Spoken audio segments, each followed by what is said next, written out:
Hi everyone, welcome back to my channel. Today we are going to be making sugar-free lemon curd. Now the secret ingredient in this isn't sweetener because that always gives it a dodgy taste. We are going to be using xylitol sugar-free sugar. It's granulated just like sugar, has the same consistency and taste, but no sugar whatsoever. So great if you're on a keto or paleo diet. Today we are going to be needing 5 lemons and 1 lime, but always have more because you never know how much juice you're going to need.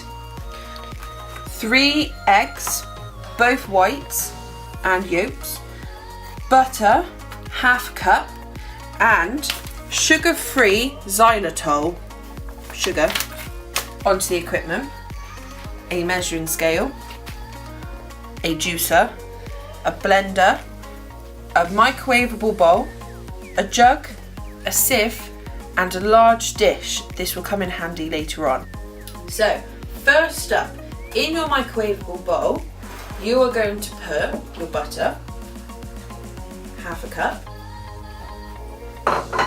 and a cup of the xylitol sugar, like that.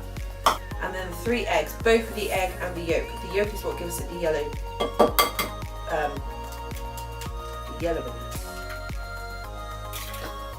Right, now that we've got our 3 eggs into our bowl, we're going to be using our electric whisk. Now we're going to be whisking it together until it's nice and combined.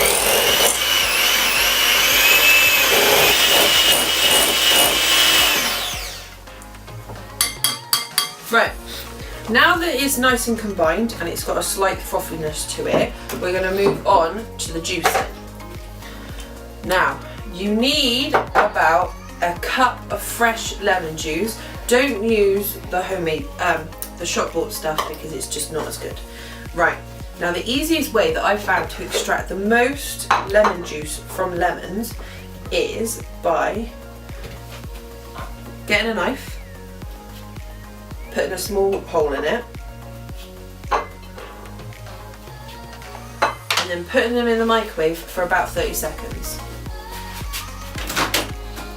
So, once we've microwaved our lemons, find your lime, slice them in half. Now, when you're juicing them, don't worry about getting the seeds in because that's what makes all the flavour come from. But with a microwaved lemon, you make a lot more juice from it than you do from a normal lemon.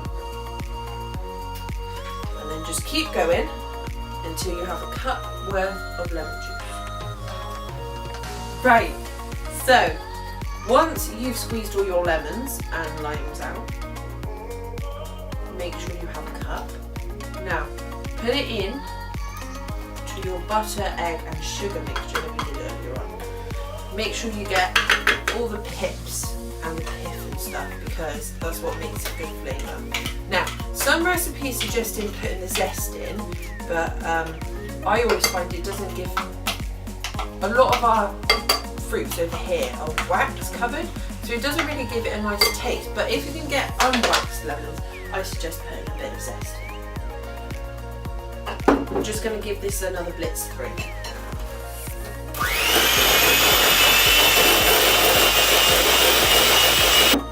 So, once we finish with the mixture, we're going to take it, we're going to put it in the microwave for a minute. So, once it's been in the microwave for a minute, you're going to blitz through it.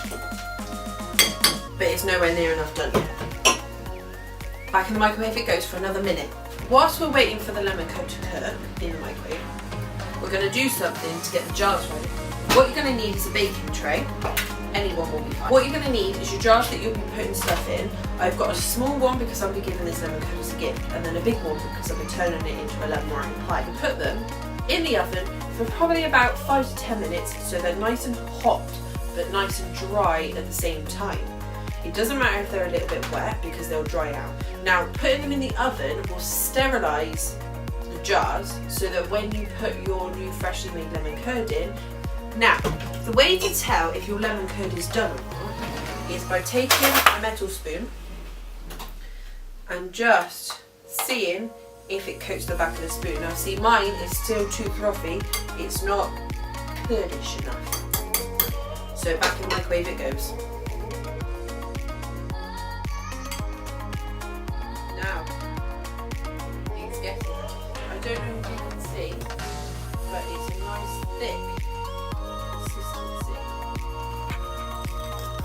a lovely, nice and thick consistency. This is what we're after. But it could probably do with about 1 more minute more in the microwave. So this has been in the microwave for about 7 to 10 minutes with intervals in between as we've been mixing it. Now, we've got it to the nice thick consistency that we wanted. So for the next bit, you might need a buddy. What we're going to do is we're going to pour this mixture through the sieve to get rid of all the pulp and the pips and stuff into a large bowl. That's what the large bowl is for, is so you don't get it everywhere. Now, my assistant will come up. This is my sister, everybody, and she's going to give me a quick hand of just pouring this in. So,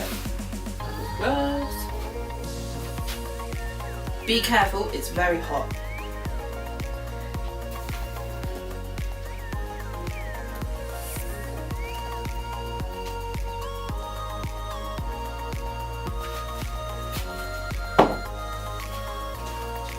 And just push through as much as you can with a nice spoon. So this is our nice lemon curd. It's beautiful. We're going to pour this into the jug because then this will help pour it into the jars. Just to be warned, this recipe does use a lot of washing up, okay? So don't freak out when you use so much. I'm just going to let our lemon curd sit for about 5 more minutes, and then by that time the jars will be ready for us to pour it in. So I think now that our jars are ready. Now we've got the jars out of the oven, we're just going to let them rest till they're a bit cooler so that we can pour the lemon curd in, because you don't want to pour the lemon curd in and then it burn and scald at the bottom of the jar. So now that these have cooled, we'll pour the curd into the jars. That's our curd. Let's seal them up.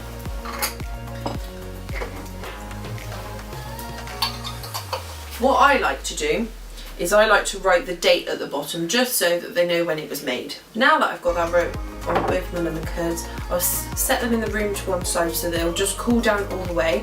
Then I'll pop them in the fridge and they'll be nice and thick, ready for when we're going to eat them.